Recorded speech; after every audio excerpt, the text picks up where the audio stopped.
गिबियावनो बयनिसिमबो खुलुमनाय जासिहरबाय।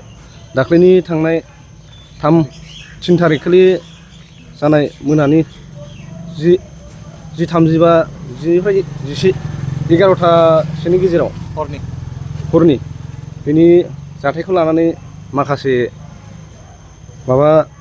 गसर मोननायखाय जों दा मिडियानि गेजेरजों मोनथिहोफिननो नागिरदों।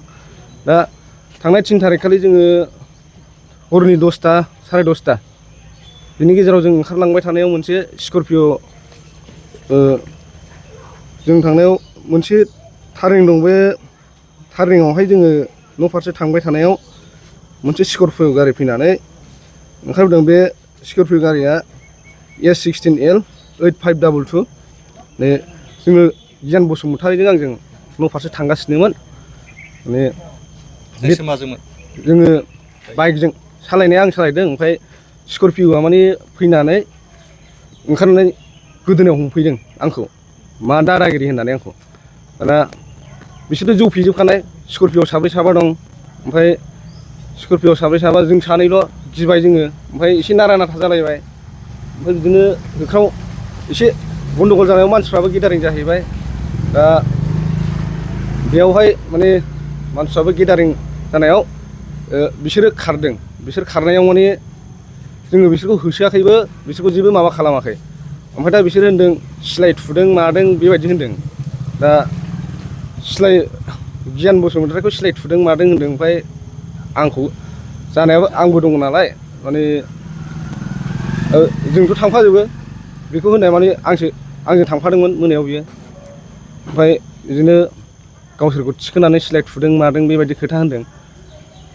बबेनिफ्राय सिलाइ मोनखो माने निउसफ्राव नुनो मोन्दों आरो मैया। ओमफ्राय जोंखौ बिदिनो FIR माने गियाननि नामाव बायदिसिना FIR होदों, बे बुनाय मानायनि। ओमफ्राय दा जोंबो बे नंथारै खोथाखौ माबानानै एगेन्स्टआव FIR होफिननाय जादों। नोंथांमोनखौ गारि बुख्रुबदों होनदों, बेसेबां सैथो? गारि बुख्रुबनायाथ' बे नंखाया, टटेलि नंखाया। बिसोर बानायनानै होनखानाय माने फेकखा। गारिया माने जेबो जाखायाखै, जों गारिखौ आखाइबो होआखै। माने मानसिफोरजोंसो जों नारा नाथा जादों।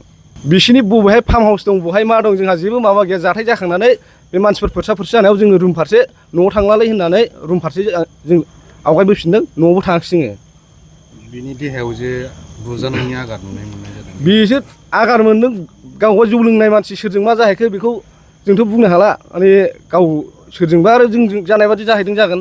ओमफ्राय बेवहाय गाव बुजादों जागोन। मानसिया जौ फेखानाय, जेबो रोंखाया, गामसा गानलायनायमोन। बेखौथ' काउन्टार केस होबाय आं। औ, गियान बसुमतारियाथ' बेसारा बेसेबां जेबो माबायानो गैया, बेखौ ओरैनो केस होबाय। ओरैबायदि बे गियोसो मानसिया, बेखौ केस होदोंमोन बे। ओमफ्राय दा आंबो दं नालाय, आं बिनि सायाव काउन्टार केस होफिननाय जाबाय।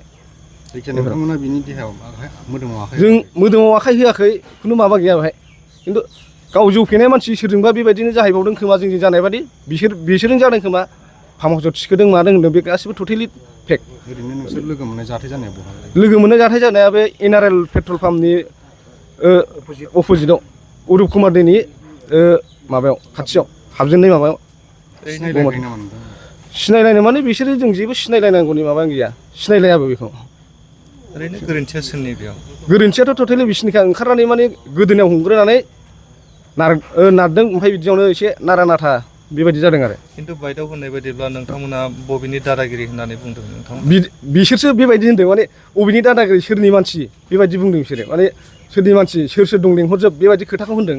नारा नाथा नारलायनानै आरो सौबावदों बिसोर। गारिनिफ्राय साब्रै साबा ओंखारनानै सोर बुखो एटाक खालामबावदों। ओमफ्राय जोङो एसे होख्रावलायनाय जानायाव, मानसिफ्रा गेदारिं जानायावसो बिसोर खारदों। ओमफ्राय बे खारबाय नालाय, जोंबो माने उसुबिदा मोननानै दिनै न'आव थांला, दिनाबो गाज्रि जासिगोन होननानै जों थाङाखिसै।